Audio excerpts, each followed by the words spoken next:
Hello everyone and welcome back to Electric Odyssey. This is my 2022 Tesla Model Y long-range all-wheel drive, and I've had it for about 5 months and I've put 4,000 miles on this, and this is my honest review. Over the past 5 months, I've come to really enjoy this car. The overall driving experience is extremely fun, it's super fast, it's super efficient, and the Tesla experience is awesome. Everything's controlled through the phone, through the touchscreen, and everything is extremely easy to navigate through. Of course, with every good thing, there are flaws. One of the biggest things that's an issue to me is the suspension is very, very stiff. The ride quality is hard when you're going over bumps. Another flaw, which is common on a lot of Tesla vehicles, is the build quality. There's a lot of panel gaps and just small quirks that you just find with driving the car over time. There's some rattles on the interior, but nothing major that would make the driving experience bad. Now, one thing that a lot of buyers look at when buying a Tesla is hardware 3 versus hardware 4. Because this is a 2022 Tesla, this is a hardware 3 vehicle, which means it's a little bit outdated in terms of hardware, but it's still very, very capable. I've taken it on a road trip to Ohio in the Columbus area, and it did a lot of the drive on full self-driving, and it was really, really good on the highway. But there's also some issues that arise with hardware 3, like flashing yellow lights. A lot of the times it'll brake stab during those yellow lights. Another concern with hardware 3 full self-driving is when there's a car turning left on a road and there is a shoulder that you're allowed to pass on, the car tends to slam on the brakes last second behind the car and then slowly creep into the shoulder lane, which is oftentimes very dangerous, just like the brake stabbing on the yellow lights, because if there's somebody behind you, then there's a chance that you're gonna get rear-ended. So I have taken this thing on a couple road trips now. One was down in the Columbus area of Ohio. This was around October. It was beginning of October, so weather was still really good, and this thing did amazing. Like I said, talking about full self-driving, it drove most of the way down, did a really good job. It routed everything for me, which means that I basically just had to show up at the chargers, plug in, and it would tell me when I would make it to my location, which is great. I also recently did one to Toledo, very recently actually, like maybe about a week ago. So it was snowy, it was cold, and I was actually quite surprised by the amount of range that was lost going down to Toledo during the winter. So I charged to 100% overnight, and I got down to about 38%. So I used a little over 60% of the battery to drive about 111 miles, which is not ideal in my opinion, but the car did a great job. It's very predictable. Even in the winter, it'll tell you exactly what percentage you'll arrive, when you'll arrive, and this is all through the Tesla route planning. Of course, range loss is typical with any car, but it specifically affects electric vehicles because the battery tends to be smaller and the cars are designed to be more efficient. So during the winter, that has a really negative effect on the efficiency, which makes the range a lot lower. So talking a little bit about winter driving in general, this thing does a great job in the snow.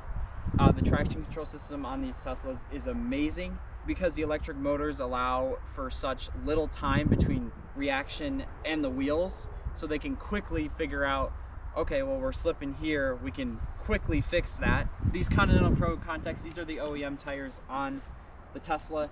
They do a pretty good job in the winter. They're not amazing, they're not dedicated winter tires, but they will get you through the winter. This is the dual motor Tesla, which means there is a front induction motor and a rear permanent magnet motor, which helps with winter confidence because it drives all 4 wheels. This thing is also pretty heavy, so it feels planted during the winter, and it also has a very low center of gravity because of the battery pack being in the center of the car, and that being one of the heaviest components of any electric vehicle.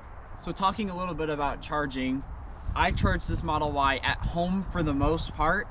During off-peak, it's about 18 cents a kilowatt hour, which is actually extremely cheap. So I'm only paying $60 for 1,000 miles. I'd have to do that math a little bit better. That was kind of just off the top of my head.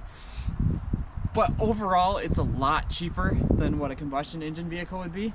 Even when you're supercharging, it is a bit more expensive. You're probably like 35 to 38 cents per kilowatt hour. So definitely more expensive, but still not bad. At home, I typically charge this thing to about 70% unless I'm going on road trips, which then I would charge to 100% to get the most out of the battery for the first stretch of the trip. And overall, 70% is plenty for daily driving. And it also reduces stress on the battery so that your battery will last longer.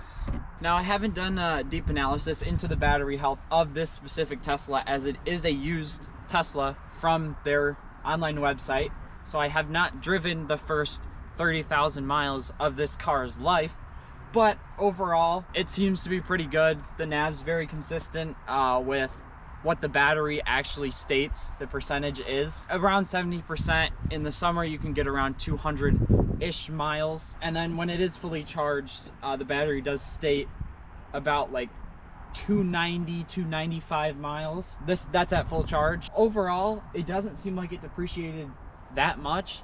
I'm pretty sure EPA is probably around 330 miles-ish, but that's before they changed their EPA standard and made it a little bit more realistic. So overall, the battery health in general, with a non-deep analysis, seems to be very good. Now, another one of the things I've noticed is that when you're driving an EV, your tires are gonna wear a lot more.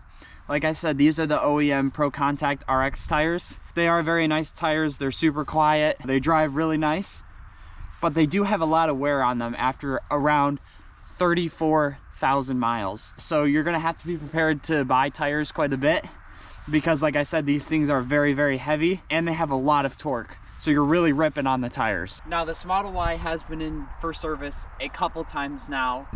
A couple of these issues are extremely minor and it's more of a kind of like a quirk, but I always like my things to be as perfect as possible. So a couple of these issues include the front headlight, which the daytime running light was kind of dimmed, so it was burnt out a little bit, which again is kind of a safety issue, but not really at the same time. It wasn't fully out, but still something that was fixed very easily just by replacing the front headlight. Another thing is the center compartment, the slider inside had a really bad grind to it, and they went in and they put in a new center compartment, which is fixed. Another thing is this plastic trim here on this side. One of the clips broke, so it was kind of hanging out a little bit. Again, just something that's a very easy fix. You just put in a new trim piece. Now, there is an issue for me that was kind of a big deal, but the accelerator pedal had a weird creak and stickiness to it, which Tesla service said they could not replicate, which I find kind of crazy, but they did put a new pedal in there and it is working perfectly now. Another thing that is an ongoing issue that has not been fixed yet is water pooling in the Frunk. The car's been in twice now for the same issue and it still has not been resolved, but I've read about it a little bit and it seems like under high water pressure or a significant amount of water, there are times where water will get in the Frunk here. Although it's supposed to be waterproof, some water will leak in. Now, this is mainly during like touchless car washes. So you got the high pressure robot system that is going around the car, which dispenses a lot of water, which then in turn can get stuck in the Frunk. Now, you could just put a towel in there and everything would be fine, but it is a little bit of a unfortunate thing that you can't just leave things like in the Frunk for a while, especially if you're going through a car wash, then the things in the Frunk are going to get wet. Now, the service experience isn't all negative. Everything that I just stated was covered under warranty. So every issue that this thing has had, whether it was minor or kind of more of a major issue, everything's been covered under warranty. So I haven't paid any additional money to get any of these things fixed. So it's still under its basic 50,000 mile, I think it's 5-year warranty. And then the battery has I think it's an 8-year, 120,000 mile. Correct me if I'm wrong.